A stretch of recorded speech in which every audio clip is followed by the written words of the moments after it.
You know what? That was a great way to start off this video. You know why? Because I forgot to turn on my microphone. Because I'm using a P12 Turtle Beach headset, as you can tell. And I just was saying hello to everybody, so let me do that again. Hello, everybody, guys and girls, ladies and gentlemen, everyone watching all around. Thank you for being here for this next movie review here on my side, as we have now come to the conclusion of the third Back to the Future movie, and we are now into part 3. Hope you have enjoyed the first one and the second one that I've done. So, without further ado, here we go with the third one. I'm just going to be reading all from Wikipedia and stuff just because I have seen it and stuff. I just pretty much have watched the first one and the second one more. But I know, like, some stuff that, pretty much does happen in this movie because I do own it, as you know. Alright, so this is from 1990 because the first one was from 85 and the other one was from 89, and then this one from 1990 released May 25th, 1990. Of course, from Universal Pictures. Now, where we left off from part 2, after Doc finds out that Marty, has come back from the future and passes out, or faints and says, "Great Scott." So, here we go. On November 12th, 1955, Marty McFly discovers that his friend Dr. Emmett Doc Brown had become trapped in 1885. Marty, with the 1955 Doc, uses the information in Doc's 1885 letter to locate and repair the DeLorean. He spots a tombstone with Doc's name, dated 6 days after the letter. Learn that Doc was killed by Biff Tannen's great-grandfather Buford Mad Dog Tannen. Marty travels back to 1885 to save Doc. Marty arrives on September 2nd, 1885, in the middle of a United States cavalry pursuit of Indians. Damage to the DeLorean's fuel line forces Marty to hide the car in a cave and walk to Hill Valley. He meets his Irish-born great-great-grandparents, Seamus, not Seamus like the wrestler, Seamus and Maggie McFly, and runs afoul of Buford and his gang. Buford tries to hang Marty, but Doc saves him. Doc agrees to leave 1885, but because commercial gasoline is not yet available, the DeLorean cannot reach 88 miles per hour under its own power. Doc devises a scheme to use a locomotive to push the DeLorean up to speed, because they are talking to a guy and asks if it's possible to get up to like 90 or so, and says that yes, it can be done. Doc and Marty explore a rail spur they intended to use and spy an out-of-control horse-drawn wagon. Doc saves the passenger, Claire Clayton, played by Mary Steenburgen, and the two fall in love. Buford tries to kill Doc at a town festival, but Marty saves him. Buford goads, not sure exactly about that, goads Marty into a showdown in 2 days' time. In the photograph of Doc's tombstone, Doc's name has disappeared, but the date on the tombstone remains unchanged. Doc warns Marty that he might be killed by Buford. The night before their departure, Marty and Doc place the DeLorean on the rail spur at Clara's house. At Clara's house, Doc tells her that he is from the future, but she believes it is an excuse to end their relationship and angrily dismisses him.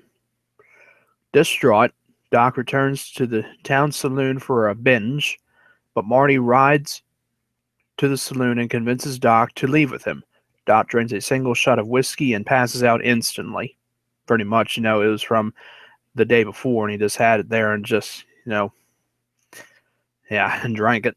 Buford arrives early and calls out Marty, but Marty refuses to duel.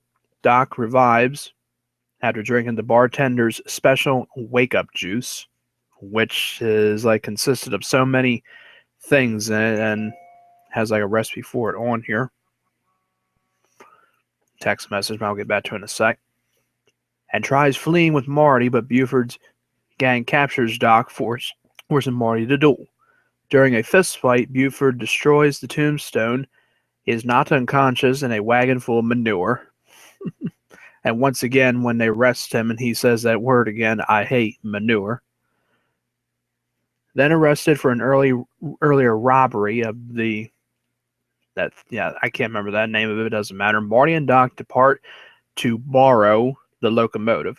When they get to the locomotive, the guy that they were talking to earlier, they have him like in supposedly a holdup because they got guns, and he says to him, "Is this a holdup?" And they look at each other, and Doc says, "It's a science experiment." As Clara is leaving on the train, she overhears a salesman discussing how heartbroken Doc was at the saloon. Clara applies the emergency brake and runs back to town. She discovers Doc's model of the time machine and rides after him.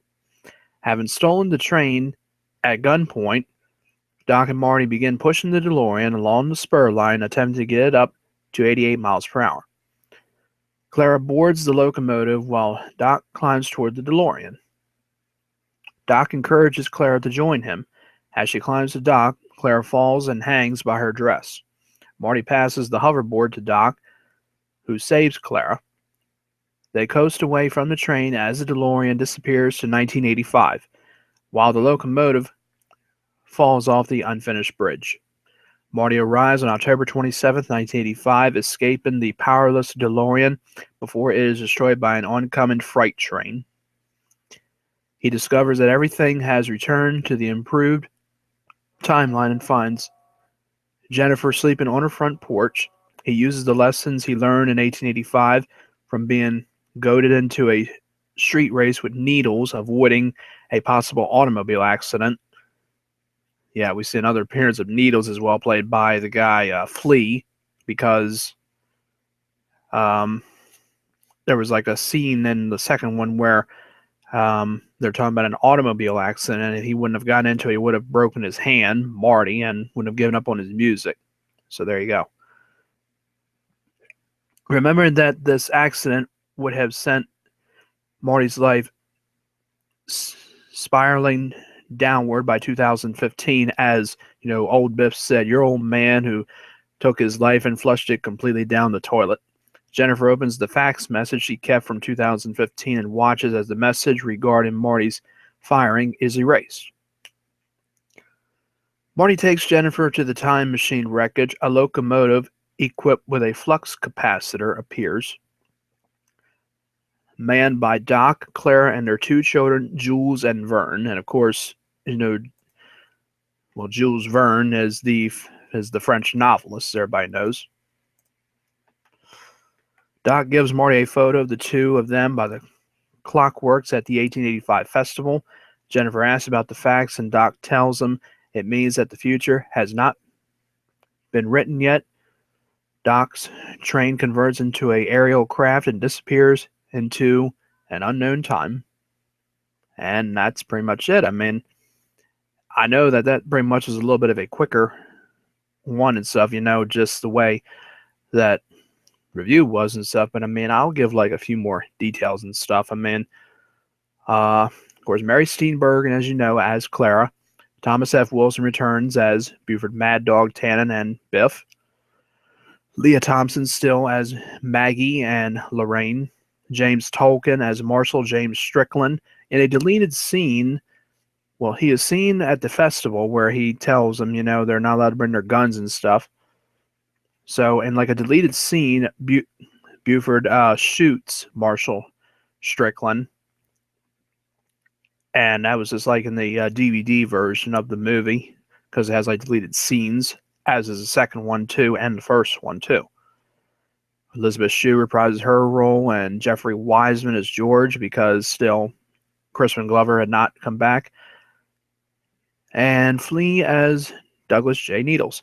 And also, the band ZZ Top has an appearance in this movie. They play one of their songs in it, and I can't really remember the song that it was. It was in the movie. It was something. That was, I think it was like Double Back, or if I can't remember the name of the movie, it's really no biggie. Just can't really remember it.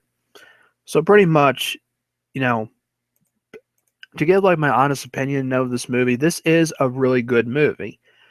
As it says, it was filmed in California and Arizona and was produced on a $40 million budget back-to-back with Back to the Future Part 2. Part 3 was released in the United States on, as I said, the date 6 months after the previous installment.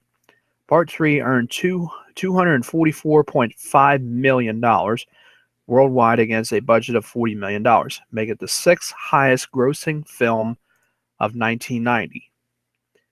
The others, just to mention, number 5, Total Recall. Number 4, Dances with Wolves. Number 3, Pretty Woman.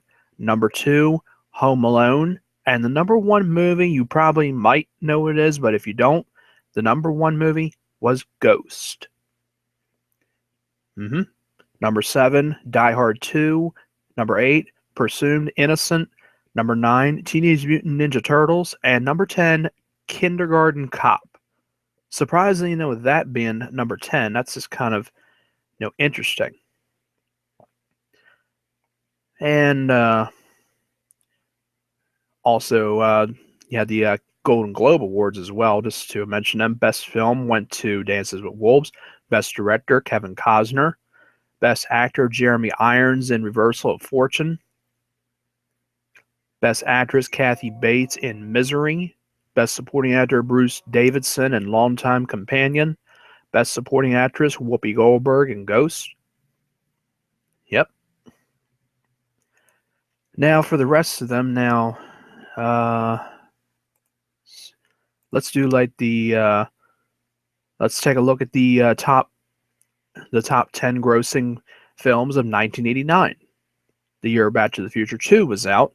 Number 10, Born on the 4th of July. Number 9, The Little Mermaid. Number 8, Ghostbusters 2. Number 7, Honey, I Shrunk the Kids. Number 6, Lethal Weapon 2. Number 5, Dead Poets Society. Number 4, Look Who's Talking. Number 3, Back to the Future Part 2. Number 2 is Batman. And the number 1 movie of 1989, the highest grossing film, is Indiana Jones and the Last Crusade. And there you go.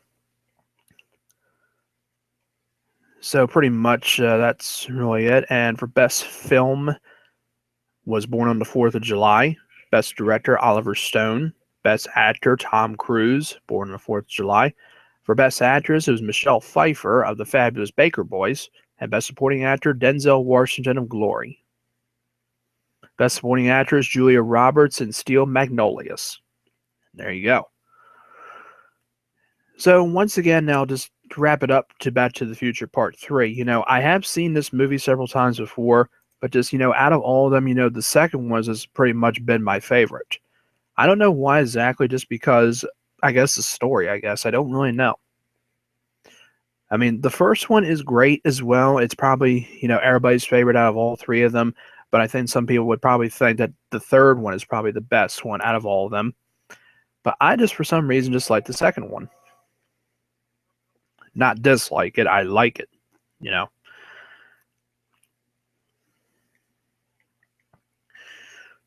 So pretty much, it has a great story, and a good ending in Back to the Future 3, but it's still like, there could be another sequel or whatever, but pretty much there never really was. I mean, there probably was discussion and stuff. There would be another Back to the Future film, but I think the third one was just pretty much the end of that, and that was just really it.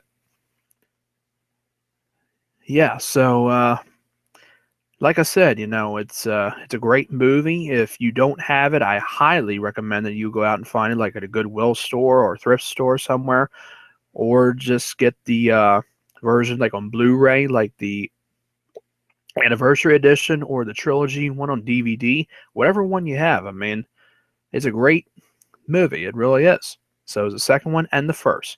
And that is going to have to wrap it up for this video. So there you go. I hope you all enjoyed this. I enjoyed reviewing all these Back to the Future movies. They are one of my favorites to watch. So I hope they're, your favorites as well. So thank you again for watching. Enjoy, like, comment, and subscribe, please. It is not a bad thing. It is a good thing. You all take care. Enjoy your day. Thank you.